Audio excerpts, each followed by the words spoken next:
DraftExpress here at Impact Basketball in Las Vegas with Angel Rodriguez from Miami. Just finished a workout in front of a lot of NBA scouts. How do you think you played today? I thought I did well. I'm always going to give a lot of effort, and I think teams in the NBA are looking for that, especially from a guy like me. They're not looking for me to score 40 points. They're looking for me to be vocal, looking for me to bring energy and a lot of defense and run the team. So as far as that, I'm happy with my effort. Is there anything you're able to show out here that maybe you weren't able to show at Miami? I think it's much easier now to just get to your mid-range pull-up. I think in my college career, I didn't do a good job of that. It was just not enough space for me. It's something I needed to add to my game, and I'm working on that, so it's much easier now with the space that the NBA line provides. What do you think are some of the biggest things you can bring to an NBA team right away? A couple of things, as far as the game, anybody who makes it to the league is going to be able to bring something to the game, but not everybody's willing to bring leadership. Not everybody's as a guy that people enjoy to be around them, and it's a long season, and so when you spend time with the same people for so long, that's something valuable, and also work ethic. A lot of younger guys and a lot of players don't know the true grind that it takes to not just make it to the league, but stay in the league. And with what I do, the grind that I provide is just positive energy towards everybody. Like you said, energy. You seem like you play with a lot of flair and you enjoy the game. Where does that come from for you? I think it's just the way it is back home.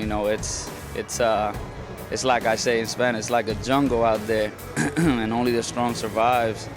It's very competitive, and really nobody kind of respects anybody as far as when you play. The better you are, the more they want to prove themselves, and that's kind of the player that I am. The better you are is the more excited, the more fuel it adds on to my tank, and it definitely has to do with coming from Puerto Rico. How have you enjoyed the interview process so far, meeting with teams and all that? It's awesome. I think, I never thought I would be interviewing. It's people that I used to look up to, watch them on TV coaching and all of that. And just to get an opportunity to talk to them is just nothing but an honor.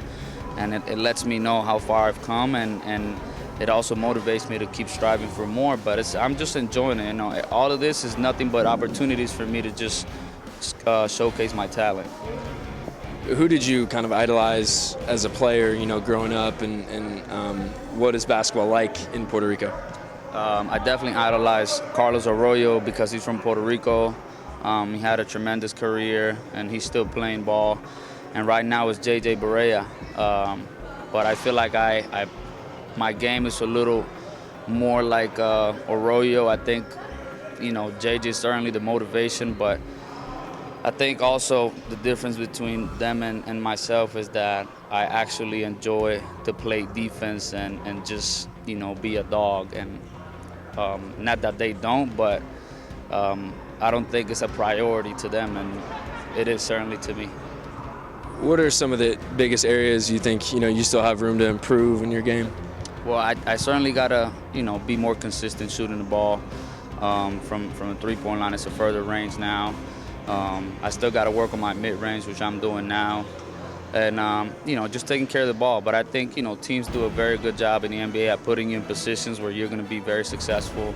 And the more you play with guys, obviously their tendencies and stuff like that. So a hard thing about it in workouts is you've never seen those guys. You've seen them play, but you've never played with them. But everybody has to go through it. You have a lot of kind of, undersized guys in this draft. Tyler Ulis, Kay Felder, yourself, not the biggest guy. What is the key to being able to, overcome things like that I'm sure you've kind of dealt with most of your basketball life? Can't teach hard. You can't teach height, but you can't teach hard either. And that's something that I've always had. And I'm fearless. I'm very confident. I'm very humble off the court, but on the court, I'm just, in a way, arrogant just because I love to compete, and it's very fun. I don't mind getting hit and hitting back and all those things. And the NBA game is very physical. So, again, you can't teach heart. Great stuff. I appreciate the time. Best of luck to you. Yep, thank you for having me, man.